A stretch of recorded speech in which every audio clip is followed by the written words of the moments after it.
Good evening, dear friends.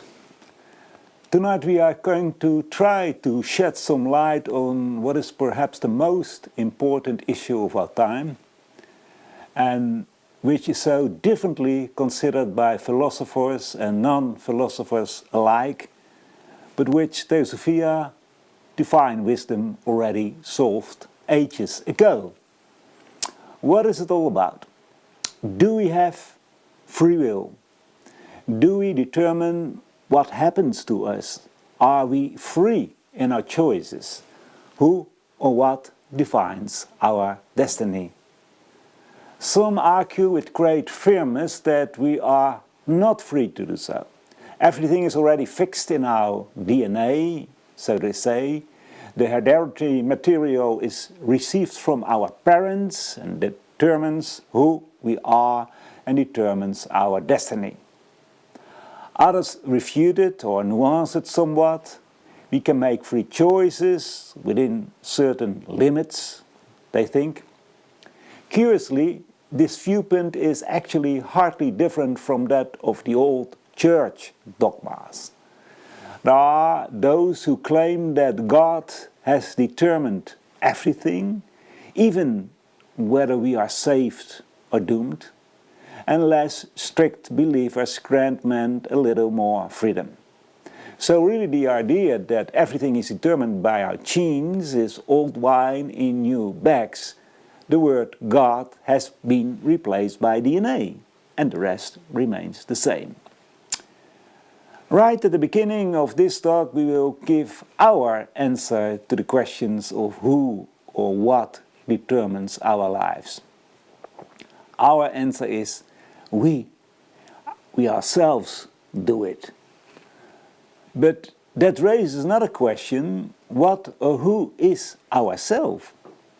If we start thinking about karma, that question will come up more often, but the answer will also easier to find.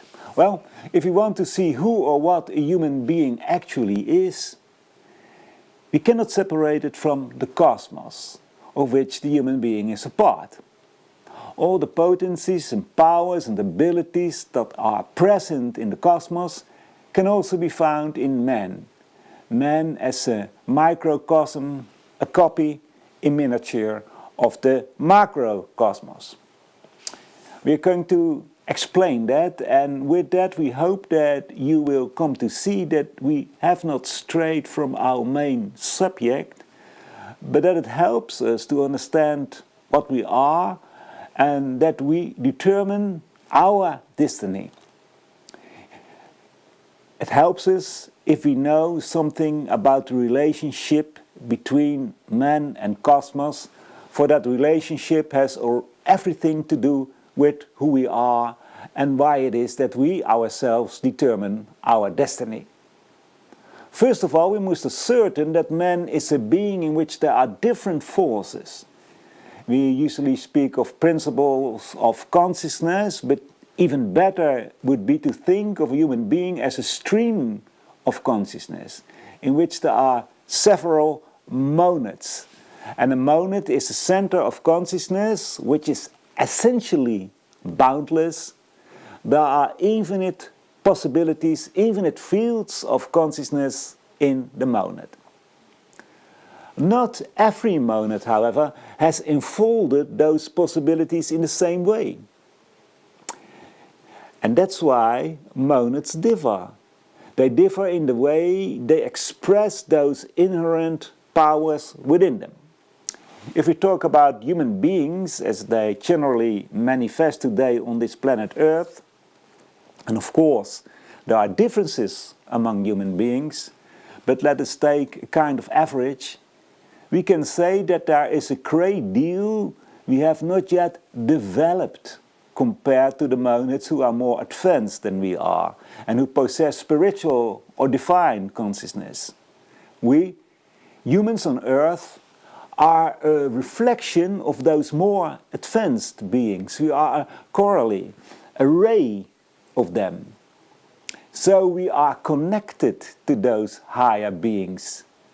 The whole cosmos is a living organism composed of countless monads, all connected to each other, all arising, in the sense that they are a ray of it, from the most highly developed monad of our cosmos. And what is our cosmos? Well, you can put the boundary at the sun, the solar cosmos. You can put the boundary at the galaxy, but there are billions of galaxies. In fact, there is no boundary. But to make it a little bit more manageable for us, let's say that the top of our hierarchy, the top of our cosmos, is the sun. So we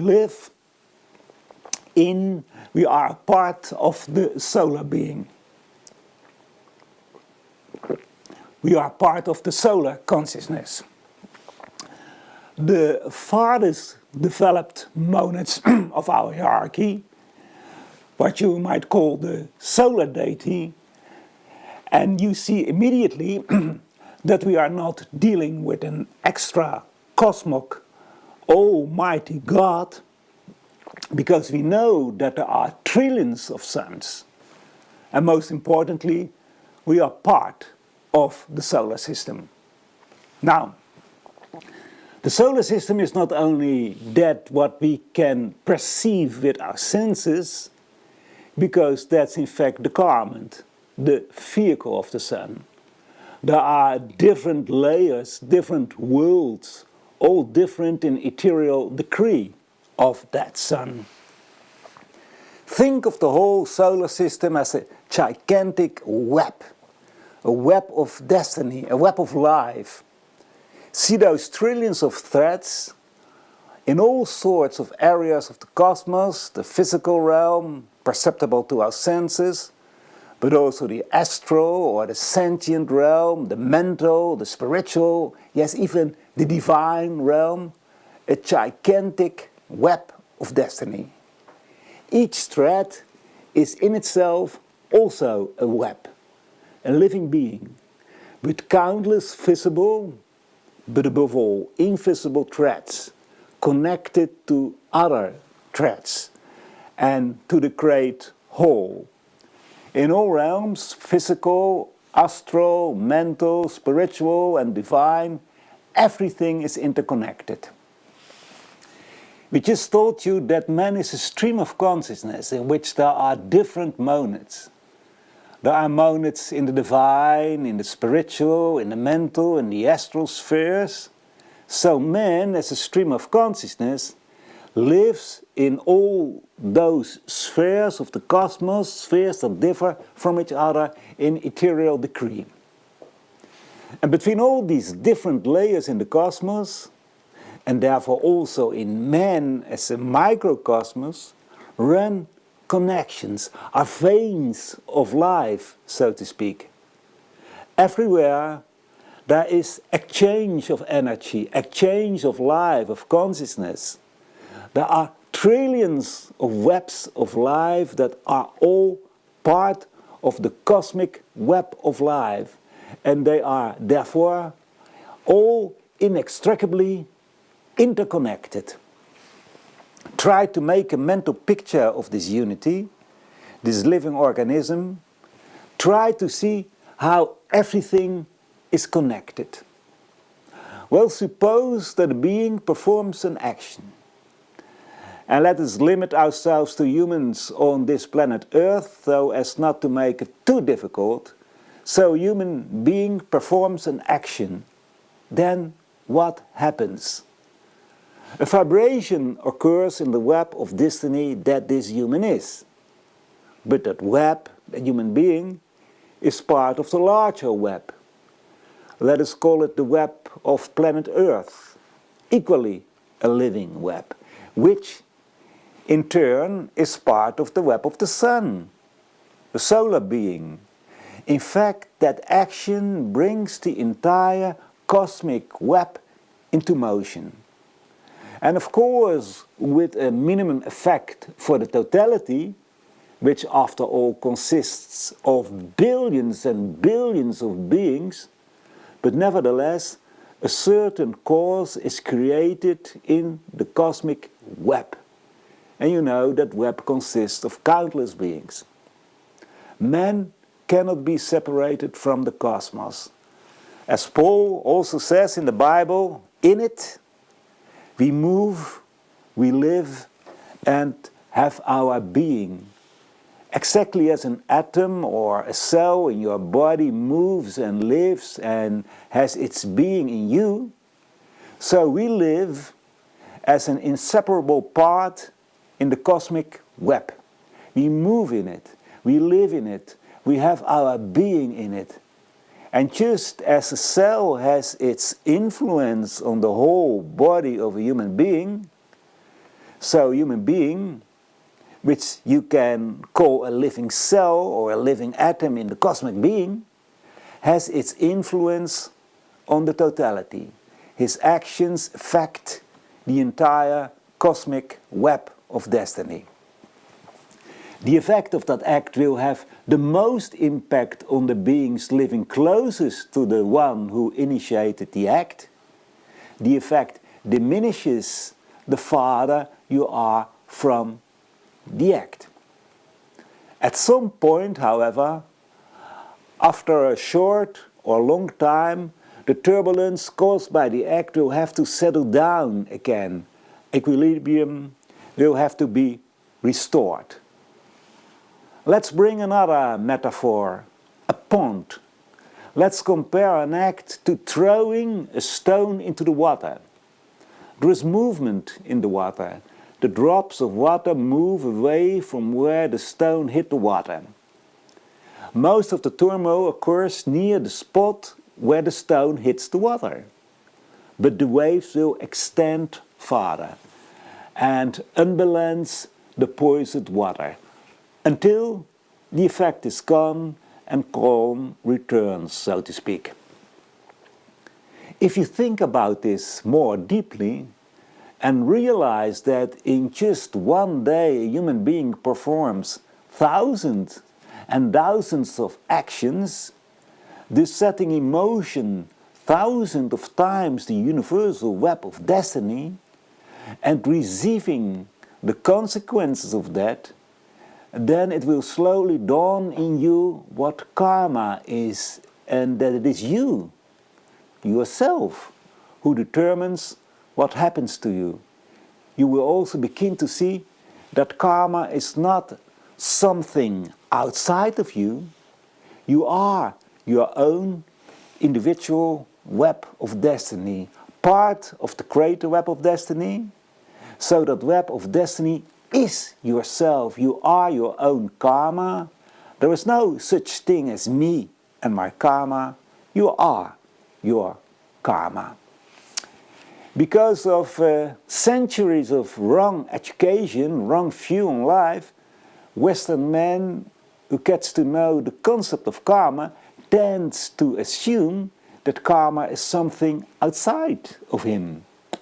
He doesn't know what that karmic force is. He does not have the slightest idea what causes karma, but he assumes that this force outside him determines his life, and if the conditions in which you live are good and fine, then you speak of good karma, and if you are unlucky or live in miserable conditions, then you call it bad karma.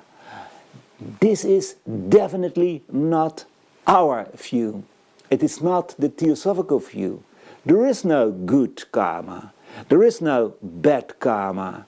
Karma is a neutral law. We will come back to that in a moment. The idea of good and bad karma, or karma as a force outside of you, is a totally wrong conception of karma, born out of the idea of an almighty God who has created the universe and man and who would determine our lives. If you really want to understand something about karma, if you want to know what caused it, you have to start from the cosmos as a living organism, as a web of destiny. To put it in other words, the cosmos is an aggregate and conglomerate, or rather a unity of interacting consciousnesses. Consciousnesses of many degrees. Consciousnesses, living beings that are highly developed, possessing a high degree of self-awareness. Consciousnesses that are less developed, like us humans, in whom thinking and the self-consciousness that comes with it has been awakened. And also consciousnesses that are below the human realm, such as animals, plants, minerals. They are all consciousnesses, monads, if you want to use that term. So all living beings. And do you know what is the characteristic of a living being? Plato gives us this definition. He says that a living being acts and reacts to other beings, and that he can be the object of the reactions of those other beings. In short, all those consciousnesses, all those beings react to each other, form with each other this grand organism, this web of life which we call our cosmos. And every action, every act is a cause, and every cause logically leads to an effect, and an effect, and this too is logical, will be strictly in accordance with the nature, the characteristic of the act. After the break, we will elaborate on this and make it concrete for you. At least we hope to do that. So for now we can define karma as follows. Karma is the operation and interaction between all centers of consciousness of the cosmos, in which each act is a cause leading to an effect consistent with the nature of that act. And you can sharpen this definition a little more by defining what an act is. You could say that any expression of consciousness can be called an act. So every thought, every emotion, a desire, an intellectual consideration, an intuition, in that sense is an act because it sets the web of destiny in motion and is therefore a cause, is karma, which must lead to a consequence. And therefore, you can also define karma as any movement of a living entity, whether spiritual, mental, psychological, physical, or any other movement, is a cause on which after a short or long time an effect must come, which is of the same characteristic as the original movement. And since every consciousness is by definition in motion, acting, reacting, and thus making karma, you can say that every consciousness is its own karma. Karma is consciousness in action. Now you may wonder, and this is a legitimate and obvious question, when that chain of cause and effect began. What was the first cause? The answer is, there is no first cause. There are relative first causes. For example, at the birth of a cosmos, there is a point from which everything of that cosmos flows or emanates, but that cause is the result of a previous existence of that cosmos. You can never understand the law of karma without involving the doctrine of cyclicity. Every consequence has a cause, and sometimes that cause lies in a previous existence, a previous embodiment of a being. This also applies to human beings. Our karma, or at least a part of it, may stem from a past life, a past incarnation. And causes that we create now can sometimes only become consequences in a subsequent life. So if we ask again, when did that chain of cause and effect begin? The answer is, it never began. There is no absolute beginning. There is eternal, boundless, abstract life, which cannot be called by a name. It is spoken of as an omnipresent, eternal, boundless, and immutable principle. And that boundless principle is called Karana in Sanskrit, the causeless cause, or the rootless root. That unknown root, that unknowable cause, is no place somewhere in the boundless vastness of space. No, it is space itself.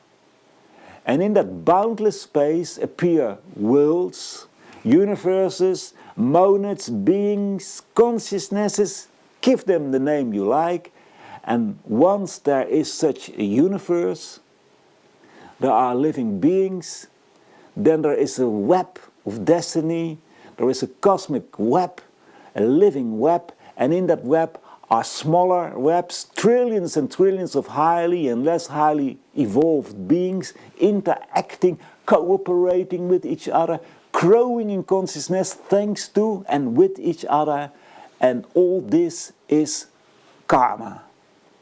Karma in the sense that they do not by chance form that gigantic living organism.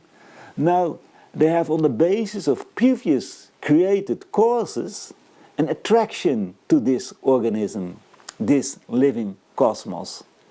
And all those beings acting and reacting to each other, constantly interacting, are creating new karma that will be harvested in the future. And you can probably imagine that this is a very, very dynamic process. If you only realize how many people you associate with in just one day, then you already understand something about the complexity of karma. And in addition, if you try to identify for yourself what thoughts you think on one day and with respect to whom you think those thoughts, and if you realize that each thought is a thread that expands the web of destiny that you are, then you will probably be dazzled by the tremendous complexity of karma, the tremendous intertwining and interconnectedness that we enter into with each other. See, with the people with whom you deal directly, your family or your friends, you may be able to identify, and sometimes with some difficulty, the relationships you have to them and the thoughts and actions you perform toward them. But no doubt, you will also think thoughts at times in relation to, let's say, famous people, politicians, writers, artists, or to entire populations, nations, refugees, people from faraway countries about whom you read an article in the newspaper, etc., etc. Not to mention the relationships you establish with animals, for example, by eating meat, or because in your country their habitat, forests and other nature is used for roads or houses or agriculture. And you also have a relation with plants and minerals and bacteria and viruses. And what about the relationships you enter into with the atoms and cells that compose your body?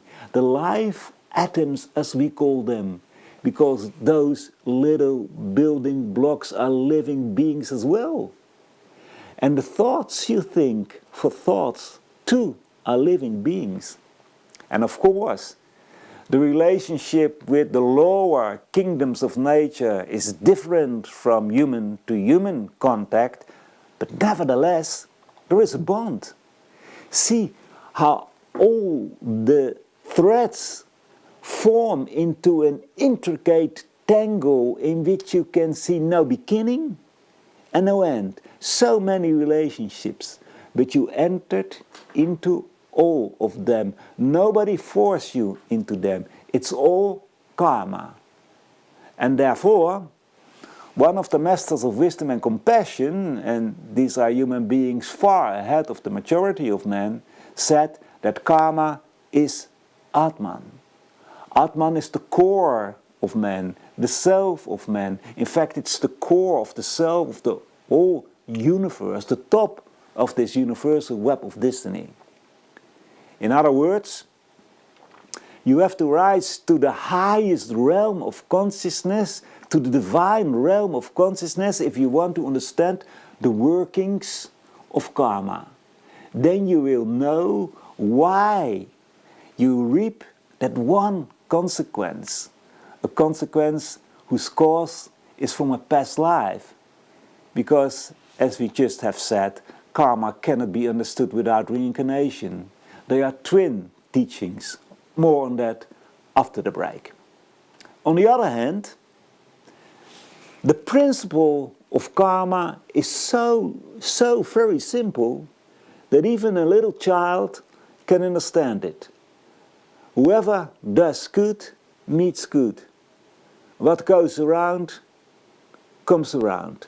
There are countless sayings of folk wisdom which have as their basis the doctrine of karma. And perhaps the simplest description is the words found in the New Testament of the Bible. What you sow, you will reap. Sow oats, you will not reap wheat. Sow rice, you will not reap barley. It is as simple as that. Later, after the break, we will elaborate on this, but now there is first a short break of 3 minutes. Ask your questions using the chat function or write us an email, and after the break we will try to answer those questions first, and then we will go on with part 2, in which I will speak more about the free will. So see you in 3 minutes.